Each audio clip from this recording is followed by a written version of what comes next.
Hello from California. Welcome to Got Your Back, brought to you by DLR Vinyl Products. Nobody puts in wood windows or siding anymore, so why would you build a wood fence or deck? Do it once, do it right. With high-quality, maintenance-free vinyl, call my brothers, Rick or Rob, at DLR Vinyl, locations in Calgary and Edmonton. Welcoming in Chris Sabunia from Kelowna and our man, Jason Strudwick. This is kind of the low-rent, low-budget edition of the podcast, guys. I'm on the road in my my hotel room, kind of a kitchen suite here I got going on. I've got the crappy microphone.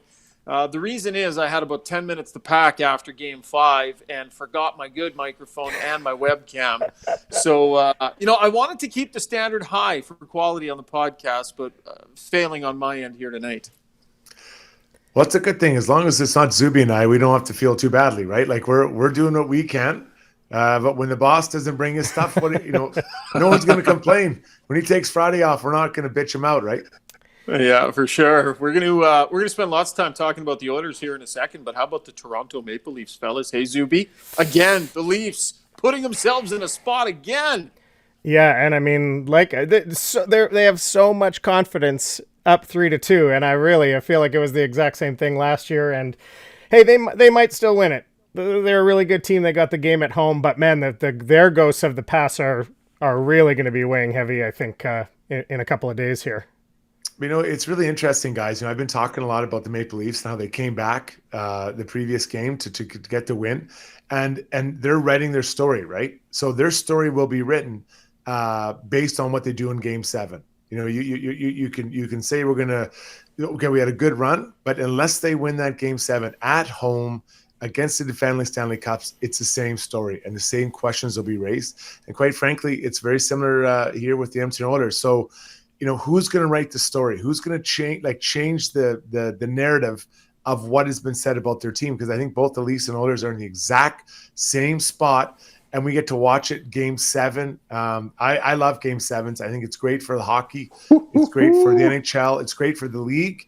And honestly, most importantly, guys, it's great for the fans. As why watching both the Leafs and the Oilers games today, I rarely have an emotional connection to an NHL game anymore. But I was visibly just Did you get teary? No, I wasn't cheering up. No, I only tear up to Nana Muscuri movies and songs. But I was literally like, This Is Us. This Is Us. Yeah, I was into it. Like I sensed from all four teams kind of the ups and downs and the flows, and I love that. That's what sports is about. Like I haven't felt that in a long time, where I really, and maybe it isn't caring who wins, but it's about knowing how those guys are feeling and how every play matters. Every single detail matters of what you do for those 60 minutes or longer if it goes to OT. That's going to be a fun Saturday, Zuby. I don't know, break out the steaks and the beers. I mean, I have to work, but for you guys to get to just sit back and relax and watch it all, enjoy it. That's going to be a feed up, all kinds of good hockey. I think I'm going to have to slip away because we got some family in town. My wife's grandfather, our children's great-grandfather, it's his 90th birthday on Sunday. Big spaghetti dinner here at the house and some family in town for a couple days. Is he a hockey fan? Leading up to it. You better be a hockey fan that night. You know what? He'll be into Game 7. He'll be into Game 7s. He's a Canucks guy. So he's a Canucks guy. He's a West, a BC boy his entire life. So, but he'll be into a couple Canadian teams in Game 7. He'll be excited for it. Right on. Good stuff. Zuby, we'll check in with you next segment. For now, time to get down to business on, wow, what a Game 6. Time for the breakdown, brought to you by Park Mazda, where the newly redesigned 2022 CX-5 has arrived. Check out the brand new all-wheel drive sport design trim with its turbocharged engine and see the available colors and trims in stock at parkmazda.ca. Okay, normally we do things a little bit chronologically, Struds, but I know you're passionate about something that Connor McDavid did deep in that game. In a lot of ways, it was a defining night for McDavid. Start, his finish, but take us through what you loved right at the end there. He was dynamic all night. He had a great game, and we can talk about his goal and all that, and that's an important element. But one area that has been analyzed by many fans, media, peers, is his play away from the puck. And, Right. at the end of the game, this is a must-win game, and they put him out there. I'm going to call it with like a minute 40 left, something like that. Anyways, he makes two critical defensive plays that both times he was the reason the puck got out of the zone. The puck came in kind of down the left wing. Connor got himself in the right position, got the puck, took it, kind of took a hit check to get it out, threw it down the length of the ice. The puck now is regrouped, go to the other side, comes up the right wing. Again, who's there? Connor wins a puck battle, throws it up the ice, gets a breakaway and scores the game-winning goal, Evander Kane. We can talk about the great offense and all that, but that is a captain, a player who's evolving, and it showed in those moments. That's huge. Connor a few years ago might not have been aware how important that detail was, but he took it on. And you know what? Watching him and the way he did it was similar to what Sidney Crosby did. He knew the moment. Connor wasn't trying to score. I've seen him try to go for empty netters. I've seen him trying to create 2-on-1s. He wasn't doing that. He knew his job was to not let the puck get to the middle of his own zone. And he did, Schauger. It was beautiful. And I was watching him like, there might be a trend here that's coming, because when he does it, everyone else down the lineup, they have to figure it out. Yeah. And I mean, this is something that he's been building into his game for a few months now. I think under Jay Woodcroft, before the coaching change, there was a lot of desperation in his game and Draisaitl's game. Just they knew they had to create so much offense. After Jay Woodcroft got here, some more players started pulling on the rope a little bit, and I think they were allowed to focus more on some of those details, like you're talking about right now. So in a game like this, in a series like this, they're not perfect. Like, they were on the ice for some defensive miscues and some goals against, and it's not going to be a perfect night, but the other team tries hard too. But overall, Struddy, I noticed with Connor McDavid that the defensive details in his game are becoming more second nature. It's not something that he needs to think about and go, I should probably go do this now. He's just doing it. And in those moments, these are the tiny little areas of his game that could have used just a little more of a kick. That he's now developed into his game, and we're watching the most dynamic offensive player on the planet working into those defensive areas of his game so that in meaningful moments, he's on the right side of the big play. 100%. I think that's it. I love how you touched on that. It's the timing. I'm not suggesting that every single moment of every single game, he needs to be the tightest defensive player, but there are moments you have to recognize. Maybe the score in the game, the timing of the game, who I'm playing against, and all that stuff. And I thought he went out there in that last minute and he was dialed in. He didn't even try to score a goal. He did not try to score the empty netter. And I'm not saying there's anything wrong with that, but he knew what he had to do. And he hasn't been in that situation often in an elimination game where he has to get it done like that. But in the moment he got it done, and I'm here for it. I think that is a great trend. And now, I can't wait to see what he does in Game 7 because I'm expecting more tightness from both sides again. Yeah. Okay. I want to back it up to the beginning of the game here, and I want to talk about Jay Woodcroft and his strategy coming into this game.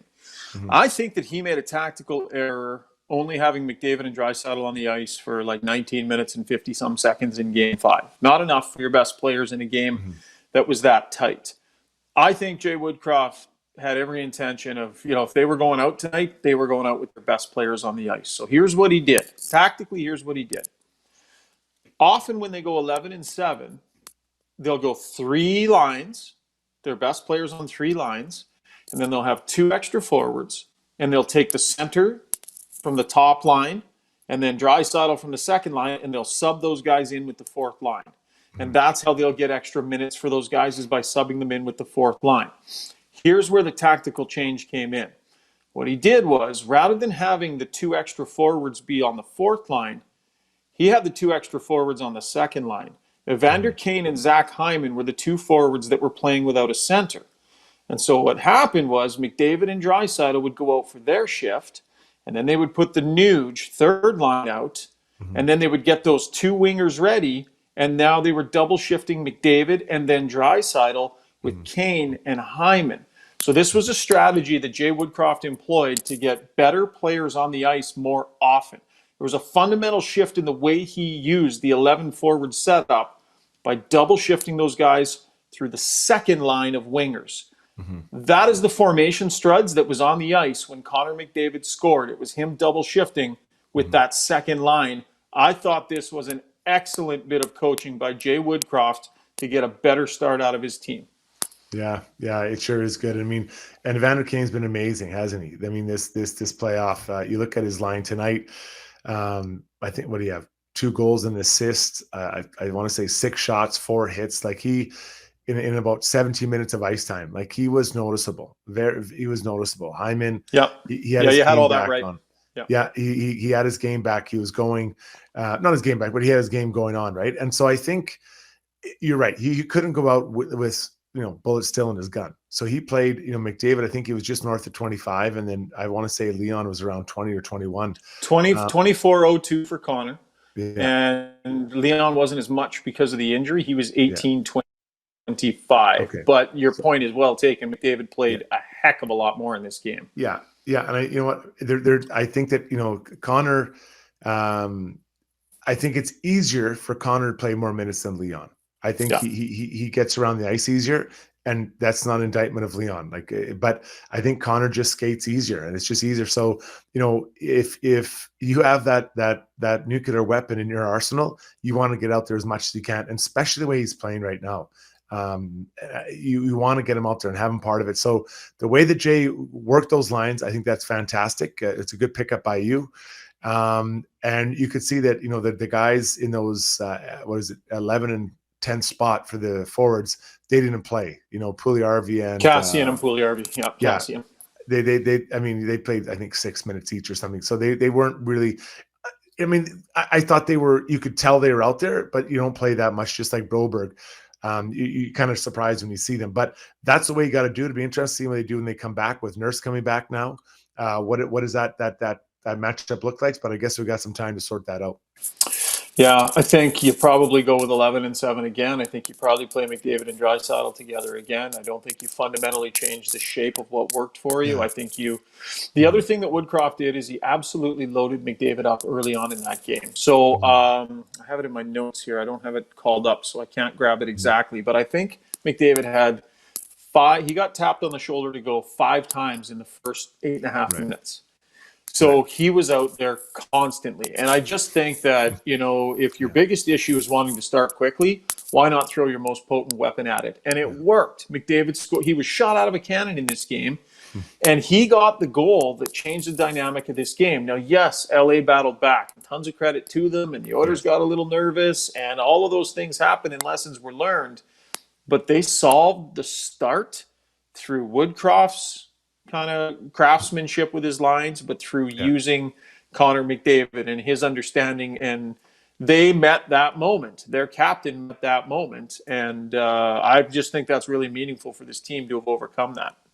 It is. It's absolutely huge. But, you look at a captain. A captain has to worry about his own game, right? He has to make sure that he's ready to go and he can bring it. But he also has to involve other players. And, watching through the TV screen, I felt you could see him talking to his teammates, making sure they're ready to go. And I'm sure translated live more than on TV, but I felt that he understood that it wasn't just him. Like you can't just worry about yourself. It's a team sport. So he has to make sure all his teammates are feeling engaged and they understand the moment and what's going on. And I thought that kind of came across on the TV. So it's a small detail, and maybe he's been doing that for a while. I haven't, always seen it, but in today, a huge moment, the biggest moment of their season this year, Connor A, played well, and B, I felt he really was trying to get his teammates going. And that's huge. That's a huge thing, because that's what captains do. When it's the biggest moment, they need you, and you show up, it's absolutely huge for your group. Time to go to the Average Joe's sound box. Average Joe's next to Home Depot on Baseline Road in Sherwood Park. If you're looking for a spot to settle in and watch a little Game 7 on Saturday night, give Average Joe's some thought. Right next to Home Depot on Baseline Road. I was swamped post-game tonight, Struddy, so I put you in charge of picking our clips. What do you have for us? Well, let's start with Evander Kane, and it was a good question by Mark Spector talking about just going into a Game 7. What is the thought process going to a Game 7? Here's Evander Kane.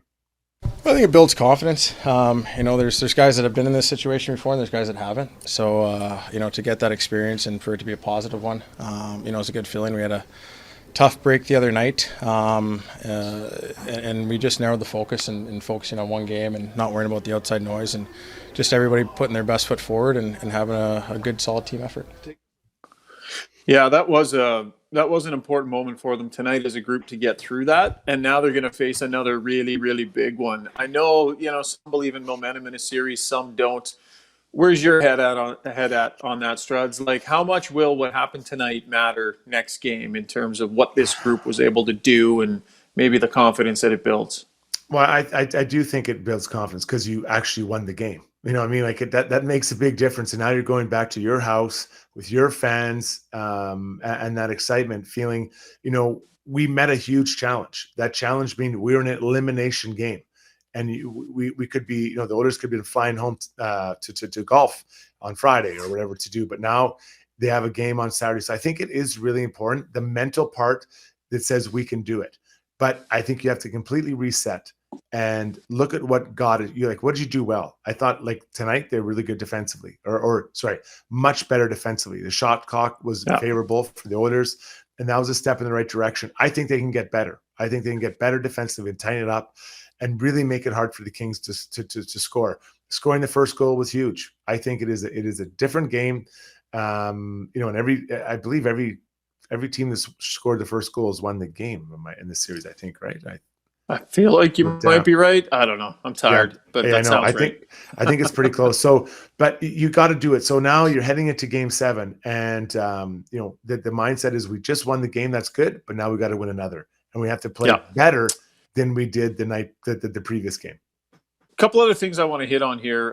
Brett Kulak stepped in for Darnell Nurse at the end of the regular season when Nurse was hurt. And I thought he did a great job in those games with Cody Ceci. I thought he was excellent tonight, like really, really good. He's such a nice skating defenseman that when he really focuses in on just kind of defending and minding his gaps and just playing smart, he gets around well enough to defend really well. I thought they got a really good performance from him. And that was a quiet but pretty key trade deadline acquisition from Ken Holland. Oh, so good. So good. And I thought I saw a little more physical edge from Kulak tonight. And a willingness to kind of mix it up a bit. And the Oilers need that. I recognize that that's maybe not in his nature, as is the case with Cody Ceci.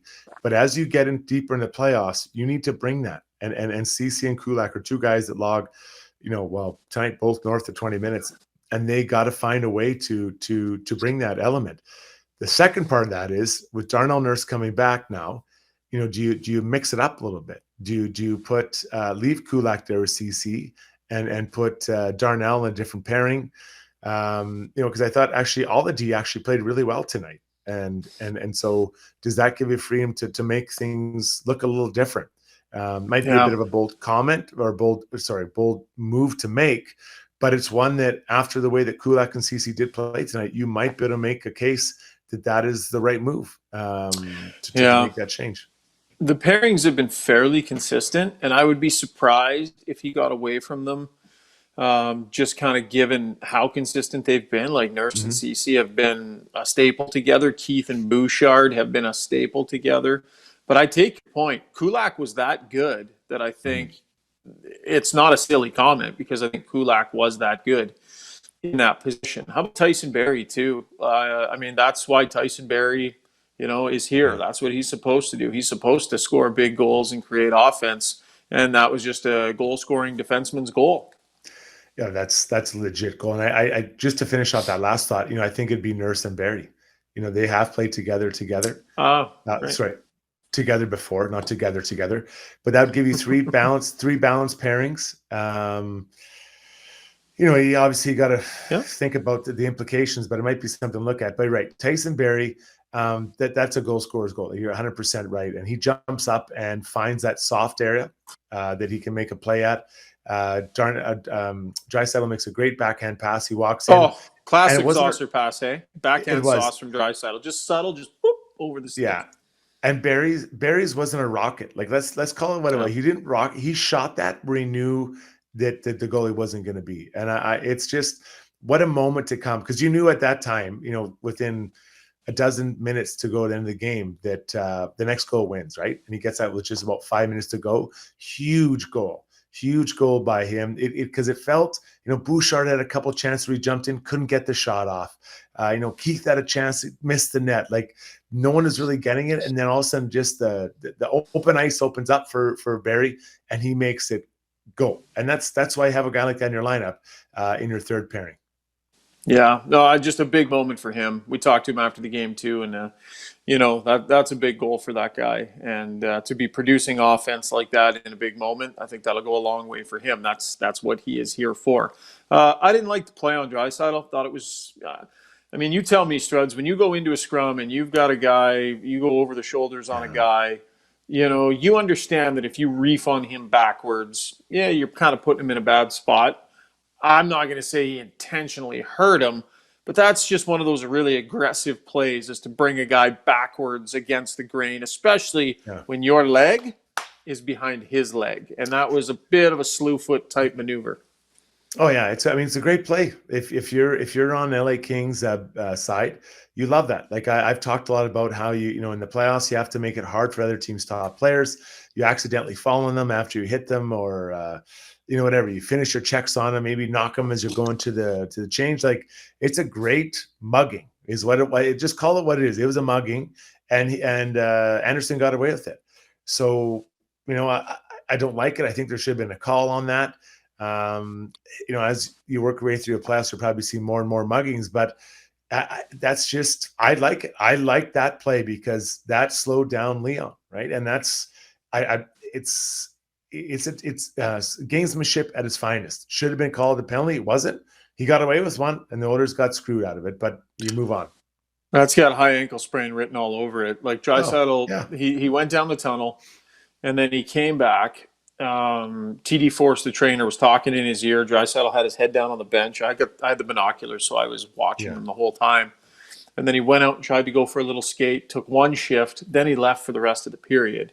Mm-hmm. Then he came back after and played the rest. I think he was maybe looked to be 85% speed, maybe. Like, he was not up to full power on that ankle. So be interesting to see what happens moving forward with Leon Draisaitl. I know he was getting treatment after the game. We were waiting to talk to him. So Jay Woodcroft asked after the game tonight, I think this is one of the other clips you pulled, asked about the refereeing. And before we hear from Woody, Struds, I'll get your opinion on what we saw from the refs.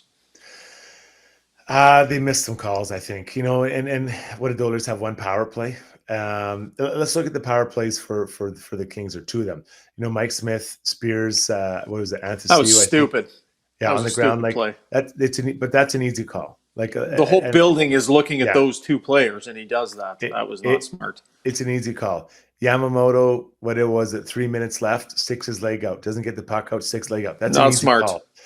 Yeah. It's just like, those are easy calls to make. Like, now the ones against Oilers, a little more subtle. And we just talked about the Anderson, 2-point takedown of the big man Leon.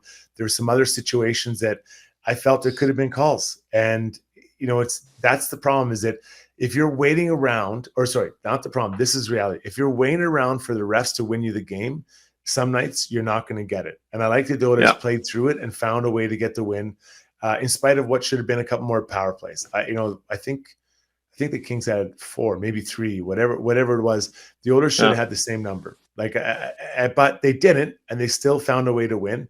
And I like the way that Jay handled the question post game, because I'm not sure that every coach would have been this type of use this type of proper technique in not abusing the refs. As we go back to the average Joe's sound box, here's Jay Woodcroft.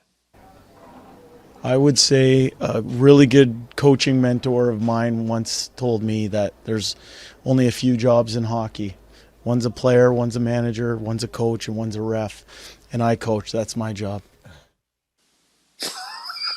So, no comment. That's a fancy way of saying no comment.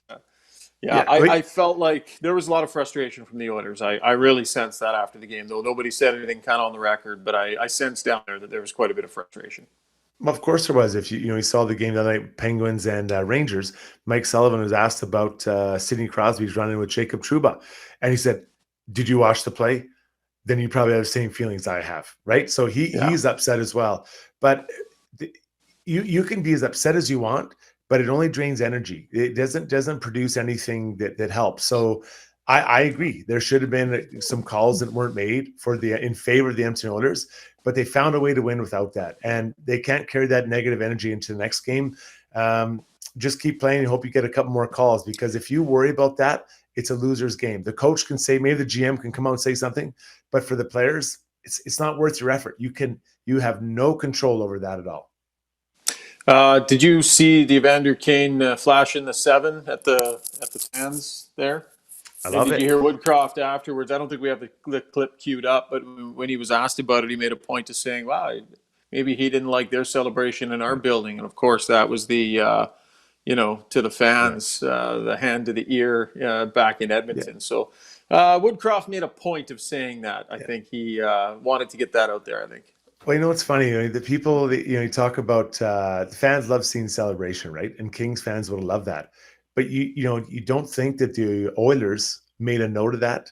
Maybe put it up on their board, or someone brought it up before the game. Say, do you remember who was it? Was it Kempney? Yeah, Kempney or Iafallo?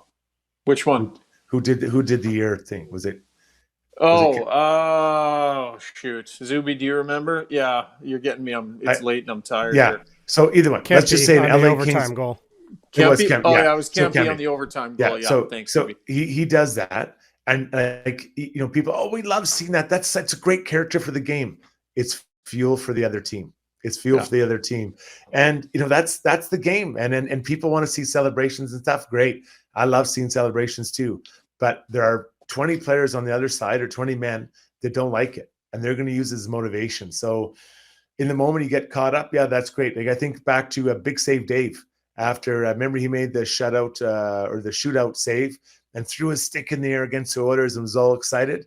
You don't think the Oilers use that as motivation? There's always someone watching, and players remember. I remember things people did to me like 20 years ago when I played. I would still get them if I get them in an alumni game today. So you got to know what it's all about and how that works. Huge win for the Edmonton Oilers. Their season stays alive, and we are setting up for what is going to be a fun night on Saturday night, multiple Game 7s. That was the breakdown, brought to you by Park Mazda, your dealer for life in Sherwood Park off of Y Road. Visit parkmazda.ca. All right, no Dreger and Duffy, because we are taping this really late after Game 6. And full disclosure, Terry Ryan was going to join us, but I got a text message from him saying it was along the lines of, I'm 50-50. If I fall asleep, I fall asleep. Because he's got to do, they've got the premiere of Shoresy coming up tomorrow. Well, I guess today, depending on when you're listening to this year. So he figured he was going to get about 2 hours of sleep, but he was still willing to do the podcast. But I think he fell asleep. So TR, if you're listening to this next day, no worries, buddy. Maybe we'll get you back after Game 7. Great stuff, Struddy. We're going to stick around. We do have Who's Got Your Back coming up after the break. So stay dialed in here, folks. You're listening to Got Your Back, presented by DLR Vinyl Products.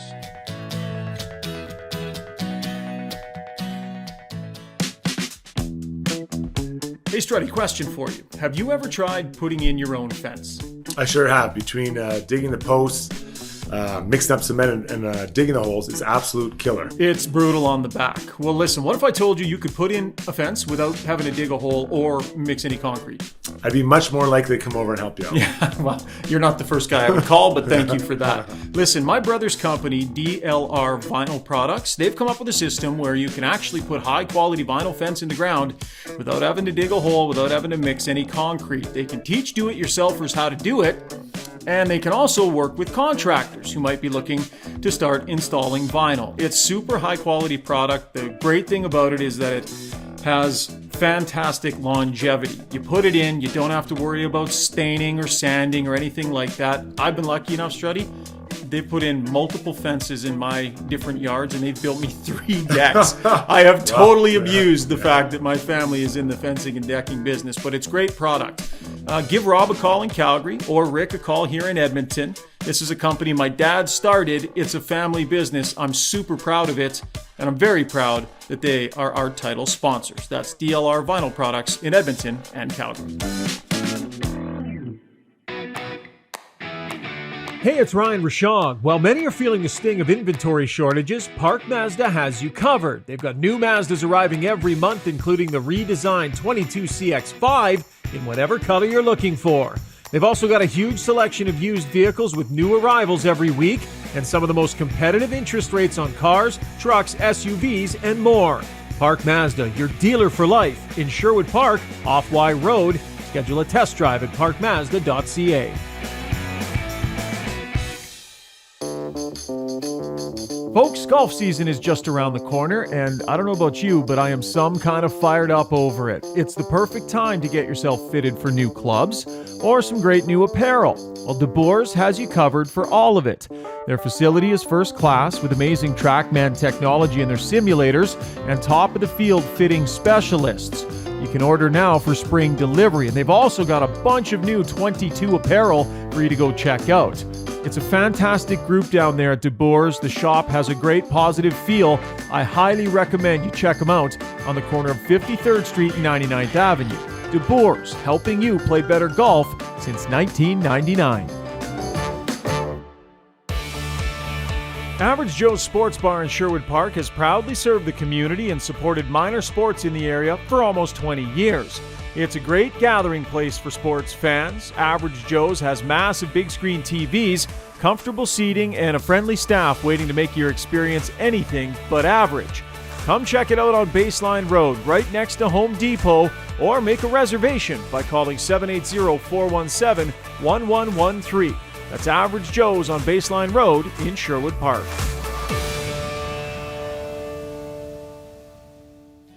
Rolling along here on Got Your Back, Ryan Rishaug, Chris Sabunia, and Jason Strudwick. Do you guys have any guilty pleasures when it comes to television shows that you secretly watch that wouldn't want anybody else to know that you secretly watch? Anything embarrassing that you want to throw yourselves under the bus by revealing here tonight? Well, I tipped my hand to this, or my hat rather, the other day when I said something to Struds about watching The Bachelor, because that's in our house, every one of the Bachelor franchises, that happens. It's silly. It's incredibly silly. Now, is that your wife? Well, are you into it, or is that's got to be your wife? She's the one driving the bus, but I'm on the bus. Yeah, happily on that bus. I don't want to quit sending me those texts about what's going on. I don't want to know anymore. No spoilers. I don't like Bachelor updates. Yeah, I don't like it. I love the show, The Great Canadian Bake Off. I love it. They get in this tent and they have to bake. It is so good. I just love it. And then there's people from around Edmonton that do it, and I love that. I wish I could bake. So I got inspired. I actually made some really good cookies one day. But, oh wow! Yeah. Well, not to toot my horn. Yeah, I was doing Nielsen's show this morning, and one of the questions he always likes to ask people, like who've traveled, is, "Oh, what'd you watch on the way?" And so he fired that one at me, and I just had this moment where I was like, "Don't do it, lie." Right. But I can't. For whatever reason, I could have easily said anything. I could have said like Vikings or Succession or no. You guys, I got hooked into this show. I like real estate shows. I don't know why. I think I have an interest in real estate. I think if I weren't a broadcaster, I might actually be a real estate agent. So I'm fascinated by that world. There's a show called Selling Sunsets on Netflix. Oh, God. Have you guys seen this? Zuby, have you seen this? I have not. I'm aware of it. Buddy. Like it's basically this real estate brokerage in Los Angeles, like right here in California. And it's these two twin brothers that own this brokerage, and they have probably 5, 7, 8 female brokers working for them.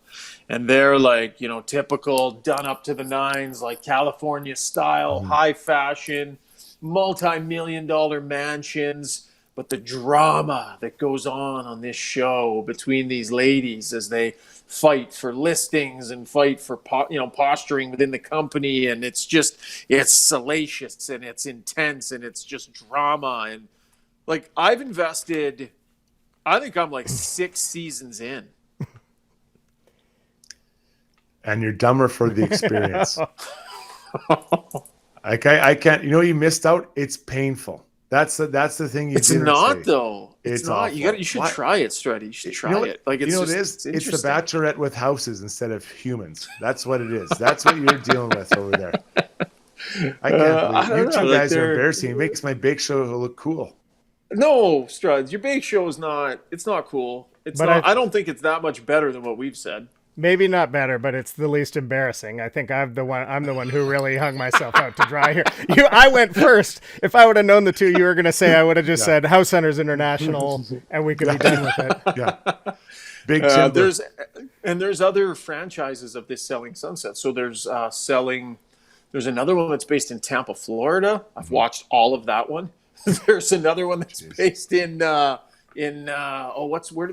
the president go for his vacation? Mar-a-Lago or no, not that president. not the that other president, one. the real one. No, it's the other. Anyways, it's in a really rich area in the States, the Hamptons or something like that. Right. There's like all these real estate shows with all these people in these. I don't know, man. I'm hooked. Like I'm looking for another one to download tonight for the flight home tomorrow. Oh, jeez. Enjoy. Yeah. Enjoy. Anyways. Let's all agree to never talk about Selling Sunset again. Let's make a pinky swear. And you know the worst part, I went next level today because I finished the most recent season, and I had an hour to kill before the game. You know what I sat and watched? Oh no. The reunion show. Oh jeez. It was an hour and 20 minutes of them all sitting Oh, my around God. talking about their season and all the drama that happened. Jeez. Unbelievable. I do. Unbelievable. I do a lot of my real estate work for Remax out of Revelstoke, and it's a lot of the same type of drama there. I think with the Oh, I bet. realtors there, yeah. it's there's a throwing new drinks one. on each other, and it gets crazy up there. There's a new franchise starting in Orange County. It's going to be Selling Orange County coming Oh, up. So boy. keep your eyes open for that one. All right. enough of Please this let me know. nonsense. Let me know when it's Yes. up. I will just We'll download have it right a watch away. party. You Yeah. and the missus can come over. We'll watch. All right, time now for Who's Got Your Back. Brought to you by De Boer's Golf Shop and Fitting Center, helping you play better golf. Your local golf shop for the last 23 years. I know for a fact that Scott McNabb over at De Boer's, also a big fan of Selling Sunsets. He's a Renaissance man like I am. He's got good taste. We haven't had a chance to hear a story from you yet, Jason Strudwick. We're doing this podcast. We've heard so many fun stories. We had Dylan Playfair the other day, we had Brett Kissel and Darren Drager and James Duthie and lots of different people. But your name is on this show, so it's your turn, buddy. What do you got for us? Who had Jason Strudwick back? Yeah, I'm honored that you have me on the show. First off, big fan of the show. You're big welcome. fan of the podcast. Yeah, long-time listener, first-time storyteller. That's right, exactly. So you know what You made that awkward, but thank you. I did that. Well, I'm trying. As if it wasn't awkward enough talking about the Sunset Big show. fan of the podcast. He Yeah. says, as he's on the podcast. Sorry, it's late. I'm getting punchy. It is. So, anyways, my kind of hockey career was not typical. Usually guys that make it to NHL have this great youth career and minor career, and mine was not like that. My last year of grade 12, I played Midget AAA in Edmonton, and I believe my team won about half dozen games. That was it. And to make just to kind of skip ahead a bit, the Kamloops Blazers found me and they signed me. I wasn't sure why, and I went to Kamloops after high school for my 18-year-old year. And I get there, and I was a mature guy, but a very immature hockey player. I didn't really know what I was going to be in junior or in midget the year before. I'd put up maybe a point a game, which was really good for me. And so I arrived there, and I don't think I knew what I had to be like. I was trying to be offensive. I was trying to be defensive. I was doing all these different things. I didn't know what it was supposed to be. Don Hay was our head coach, and I was in now the lineup, and I could sense he was frustrated with me. So I'll never forget this. After Christmas, he brings me in with the general manager, and we're sitting at the table, and I'm pretty intimidated. It's not going well. I actually thought I might. Bob Brown, yeah. I actually thought I was going home, being sent home. So I'm sitting there, and Don Hayes says, how's it going? And I said, I don't know. I was not a mature hockey player. And he said, can I make a suggestion? I'm like, sure. He goes, you're a big guy, and I think there's a physical, mean player inside you, and you have to let him out. And I was like, okay. I said, but I might have to fight if I do that. He's like, yes, you might. But he goes, more than likely you won't, because you're a big and you look mean. And I'm suggesting you go out there and start playing mean. And so, he wasn't telling me to fight or do anything crazy, but I was like, okay. So I remember the meeting ended. It was positive. So I went out and I got home and I was thinking, okay, like I didn't know what I was. Like I didn't know what I was I as a player. I kind of knew I wasn't offensive, obviously, but I just didn't know what I was. So I'm like, you know what? I'll give this a chance. So I remember I started going out there and I started being physical and mean and doing all the things that, we talked about, and it started working. And my ice time went up. I started playing more. And not that I'm the only reason, but our team in Kamloops really took off after Christmas. And, I moved up from being the 6'7" defenseman to now all of a sudden a top 4 defenseman. And I was playing more and more and more. And all of a sudden now and the crazy thing was I was being mean and I wasn't really fighting any more than before when I was trying to be this razzle dazzle guy. So we go through the year, we win the Memorial Cup, I get drafted, and I'm like, this is amazing. Like what a great outcome. So I come back the next year, and Don Hay, I'm thinking, I'm a big deal. He's like, you have a long ways to go to be ready for pro hockey. I'm like, I just got drafted. And he's like, you've got more. He goes, I'm going to be all over all year. I'm like, all right. So that year, our team played 100 games, counting exhibition, regular season, and Memorial Cup and playoffs. I played every single game. And Don Hay was on my ass every time. Not on my ass in a bad way, but like, hey, we need you to be physical, be mean. And that year, I really got mean. And I did some things I'm not proud of. But I was a mean guy. And again, I didn't have to fight much more than I had to. And he was on me. And so, when I look back on what I became as a hockey player, it starts obviously with my parents, and that I had a good coach in midget.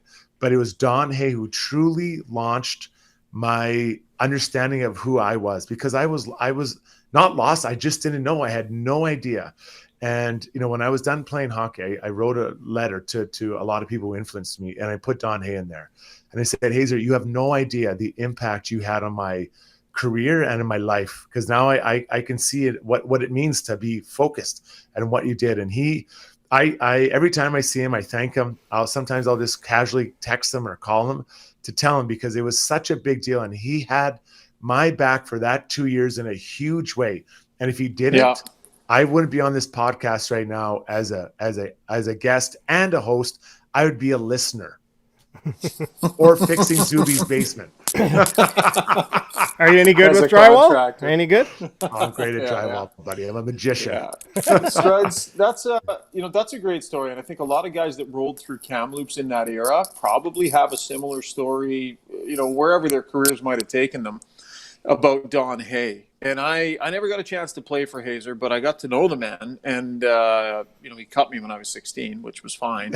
But I don't think every coach is like that. I think Don Hay had something a little bit different, and I always sensed it from the guys that played for him. There's lots of great coaches out there, but I sense there's a lot of guys out there in the world that have a similar story about Don Hay.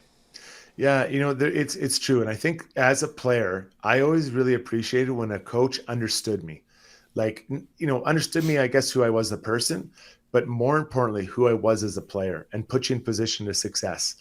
And Don did that. My first partner, when I finally got rolling in Kamloops, my partner was Aaron Keller. Now, we were opposite. Tito Santana. He was the opposite of me. He was small, smooth, good looking. And then there was me. And I was like just this mean guy that went out there and kind of played my game. And it was a perfect match. And what the other one lacked, the opposite person was perfect, like, for him. We brought it out. And the next year, Nolan Baumgartner was there, and I became his partner. Same thing. We were a perfect match. And understanding a player to that level, to his core, and understanding how to push him and to make him a better version and make him want to be a better version of himself. Don Hay, he did all those things. And, I went off to juniors, I left juniors, ready to be a pro hockey player. And that was huge. I played another, 15 or whatever, 16, 17 years of pro hockey after, because of Don Hay. And he was the reason. And, he had my back in a massive way, just like he had a lot of other guys.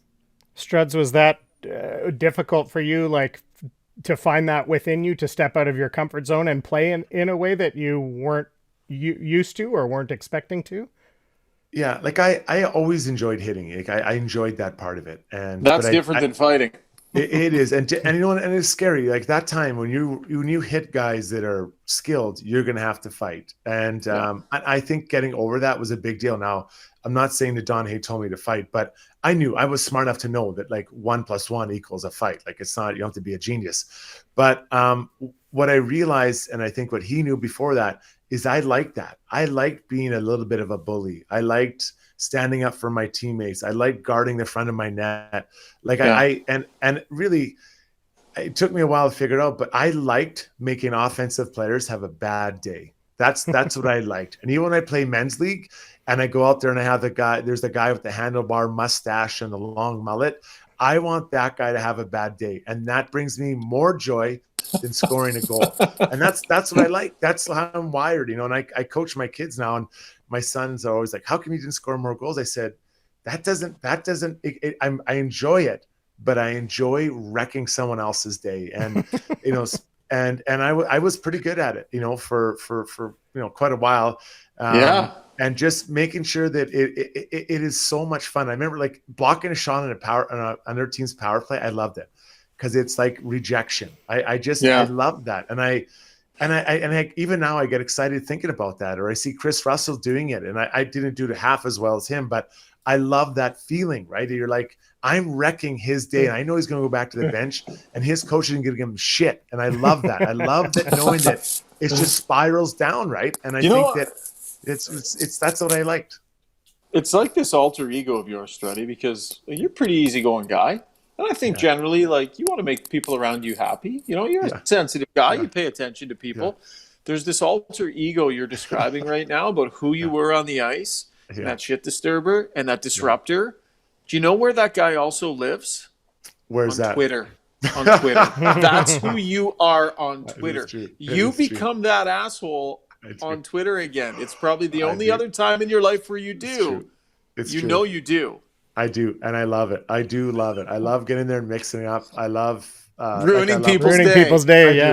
I do, and I have time to be relentless. But like, I'll share one way. So one of the ways I knew that I was becoming, an asshole, is in junior. I realized that what people, when they go to the front of the net, forwards did not like getting hit by their D-men shots. So what I would do is that as a shot would come down, this is what I mean. I did bad things. I would cross-check the guy down, so he'd fall down, and then the puck, he'd block the shot with him, his body, rather than human meat shield. That's exactly what I do. And I remember I do that in junior. I got to the minors. I did a little bit in the NHL, and guys would snap. I did it to this guy named David Wells. He was a really big center and tough. He played and he played in Pittsburgh. And I cross-checked him down. He was taller than me, and he blocked the shot. I thought he was going to kill me. But I loved it. You'd time it just perfectly. So when you dumped him, the shot's so the guy would be winding up, and it goes, okay, this tree's going down. And I cross-checked the guy down in front of the net, and the guy would be like, what are you doing? That's so dangerous. I'd just be like, don't come to my net. Don't come to my net. I just keep saying that. And some of them would stop coming, and some would continue to come, but they wouldn't come quite as gleefully to my area. And I love that. I'd rather do that than score a goal. And I know that sounds dark, but that's the way I was. Yeah, that's wired. Dark. That was dark, it is dark. But that's what it was about. So Don Hay didn't teach me that. I figured it out on my own. And whether that's good or bad, I'm not sure. But I'm not teaching that to kids in my D-man camp. Was Don Hay the coach who also cultivated your shootout talent? Yeah, well, he never even let me touch the puck in shootouts. He wouldn't even even after practice, he'd be like, don't go, you're embarrassing yourself. Yeah, you're that same guy on Twitter, man. Like, don't stand in front of my net. How dare you tweet that thing that has nothing to do with me that I could totally just leave alone, but I'm not going to. How dare you?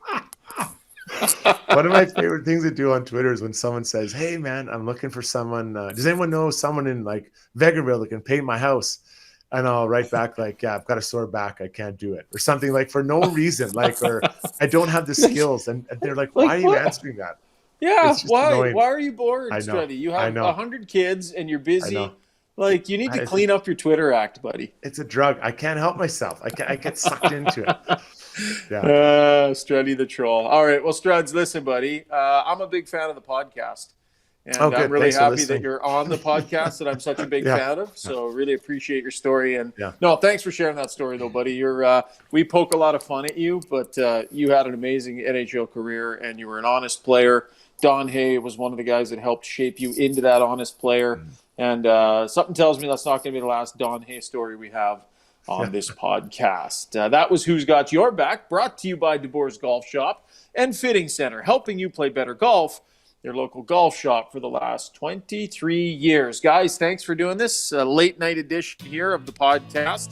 That's going to wrap it up from Los Angeles. I'm on a flight first thing in the morning, going to hustle back, a little bit of family time, and then rock and roll for Game 7. Man, that's going to be fun. The Oilers will see if they can meet the moment. That'll do it here for the podcast, folks. Thanks for tuning in. Big thanks to our sponsors, as always, DLR Vinyl Products, Park Mazda, Belvan Construction, DeBoer's Golf Shop, and Average Joe's Sports Bar in Sherwood Park. On a flight home, folks. Can't wait to get back. We'll see you soon. This has been Got Your Back, presented by DLR Vinyl Products.